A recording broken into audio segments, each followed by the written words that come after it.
ہمارے حضرات علماء اور اکابر اور مشائخ نے امت کی رہنمائی کے لیے 2 قسم کی کتابیں تحریر فرمائی. بعض کتابیں وہ ہیں کہ جن میں دلائل بیان فرمائے تاکہ مسئلہ اور مسئلے کے ساتھ دلیل بھی ہو، اور بعض کتابیں وہ ہیں کہ جن میں مسائل لکھے ہیں اور ساتھ دلائل نہیں لکھے، کہ ہر آدمی کے پاس اتنا وقت نہیں ہوتا کہ وہ دلیل کے ساتھ مسئلے کو پڑھ سکے، یا ہر آدمی میں اتنی اہلیت نہیں ہوتی کہ مسئلے کی دلیل کو بھی سمجھ سکے، تو اس کے لیے صرف مسائل لکھ دیتے ہیں اور ساتھ پھر امت کو ترغیب دینے کے لیے، دین پھیلانے کے لیے کچھ فضائل بھی بیان فرماتے ہیں.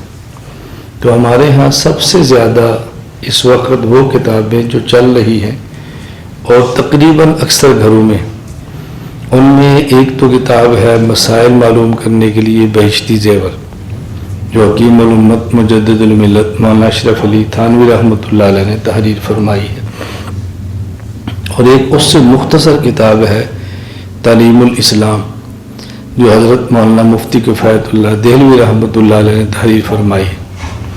ان نے تعلیم الاسلام کو سوال جواب کے انداز میں لکھا ہے کہ نماز میں فرض کتنے ہیں، پھر جواب، نماز میں سنتیں کتنی ہیں، پھر جواب، یوں اس کتاب کو تحریر فرمایا ہے. چونکہ احادیث میں یہ ساری چیزیں اکٹھی نہیں ہیں، تو فقہاء نے آیات اور احادیث سے نکال کر یہ چیزیں اکٹھی جمع فرما دی. ابھی یہ 5 دن قبل کی بات ہے، وہاں کوالالمپور میں ملیشیا میں تھا، تو ایک دوست ہیں گجرانوالہ کے، وہاں کالج میں پڑھاتے ہیں، اپنے ساتھ ایک بندہ لے کر آئے، تو مولانا صاحب 1-2 مسائل پوچھنا چاہتے ہیں. میں نے کہا بہت اچھی بات ہے، مجھے خوشی ہے کہ آپ مسئلہ معلوم کرنے کے لیے آئیں. تو مجھے انہوں نے مسئلہ پوچھا، میں بڑی مختصر سی بات کہہ رہا ہوں کہ مولانا صاحب امام صاحب کے پیچھے فاتحہ پڑھنی چاہیے کہ نہیں؟ میں نے کہا بھی ہم تو نہیں پڑھتے. انہوں نے کہا جی فلاں تو پڑھتے ہیں. میں نے کہا فلاں کو چھوڑیں، آپ نے مجھ سے پوچھا پڑھنی چاہیے کہ نہیں؟ میں نے کہا میں نہیں پڑھتا. آپ امام حنیفہ رحمۃ اللہ علیہ کو فالو کرتے ہیں؟ کہا جی ہاں. میں نے کہا امام صاحب تو نہیں پڑھتے. وہ جی فلاں پڑھتے ہیں. میں نے کہا فلاں سے آپ کو کیا لگے، آپ ان سے کیا ہے، آپ کو اپنا مسئلہ معلوم ہونا چاہیے. میں نے بتا دیا. تو مجھے کہنے لگے میں مطالعہ کرتا ہوں احادیث کا، تو احادیث میں بہت ساری چیزیں پھر ہمیں ملتی نہیں ہیں. تو میں نے کہا کہ آپ کی بہت بڑی غلطی یہ ہے کہ آپ حدیث کا مطالعہ کرتے ہیں. ان کو یہ بات بہت عجیب لگی، آپ کو بھی عجیب لگے گی کہ لوگ تو کہتے ہیں حدیث کا مطالعہ کرنا چاہیے، اور یہ مولانا صاحب کیسی بات کہہ رہے ہیں. مجھے کہتے ہیں کیوں؟ میں نے کہا مثلاً آپ نے اگر نماز ہی پڑھنی ہے تو سب سے پہلی نماز کون سی ہے؟ کہا جی فجر.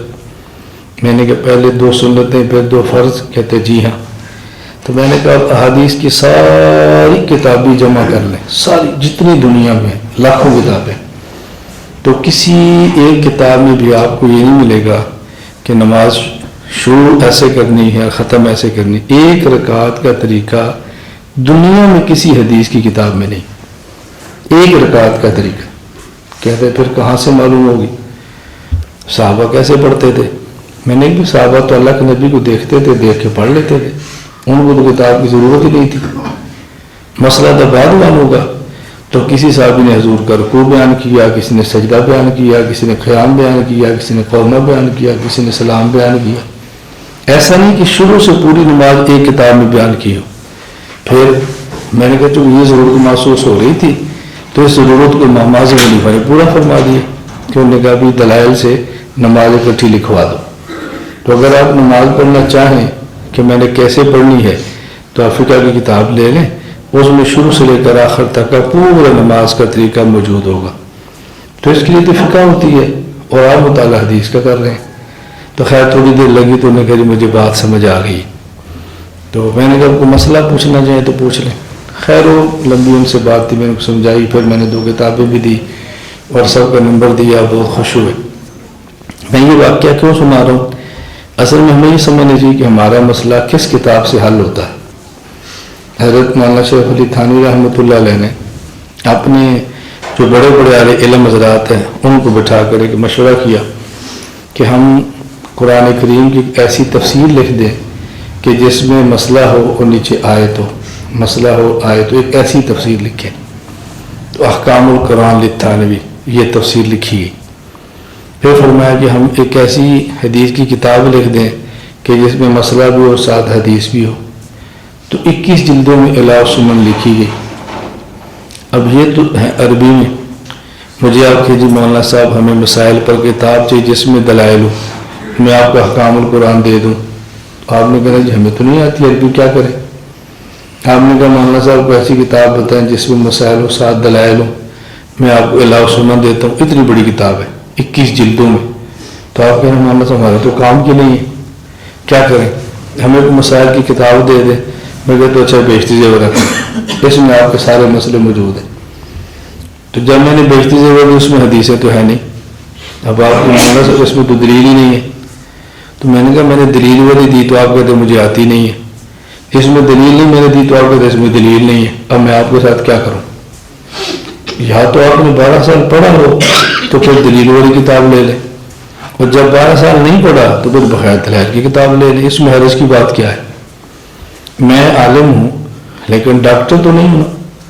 میں کہتا ہوں ڈاکٹر صاحب ایسا کریں مجھے نا موٹی موٹی چیزیں لکھ دیں، اگر سر درد ہو تو ہم کون سی دوائی لیں، بخار ہو تو کون سی لیں، پیٹ میں درد ہو تو کون سی لیں، نزلہ ہو تو کون، یہ موٹی موٹی چیزیں مجھے لکھ دیں۔ تو یہ ڈاکٹر صاحب مجھے ورقے کے اوپر لکھ کے دے دیتے ہیں، کتنی آسانی۔ میں کہتا ہوں ڈاکٹر صاحب اس کے دلائل بھی لکھیں، یہ نزلے کے لیے یہ کیوں، بخار کے لیے یہ کیوں۔ تو مولانا صاحب میڈیکل کالج تو آپ نے پڑھا رہی ہے، ہمیں کیا دلائل آپ کو لکھ کے دوں گا؟ تو دلائل اگر لکھ دیں تو میں کو ڈاکٹر صاحب میں انگریزی نہیں پڑھی ملتے ہوں نہیں، تو انہوں نے کہا میں تو پہلے کیا سی کہ نسخہ سبق لکھ لے تو صحیح کیا مولانا صاحب کو دلیل لکھ کے دیو، میں تمہیں کہڑی زبان لکھ کے دیا، میڈیکل تو انگلش ہے، اردو تو ہے ہی نہیں۔ اسی طرح ہمارے دلائل عربی میں، اردو میں تو نہیں ہے۔ تو ہمارے اکابر نے اتنا آسان کام کیا امت کے لیے کہ دلائل والی کتابیں الگ لکھ دی ہیں اور بغیر دلائل کے الگ لکھ دی، تاکہ جس بندے کے پاس جتنا وقت ہو، جتنی اہلیت ہو، وہ کتابیں لے لیں۔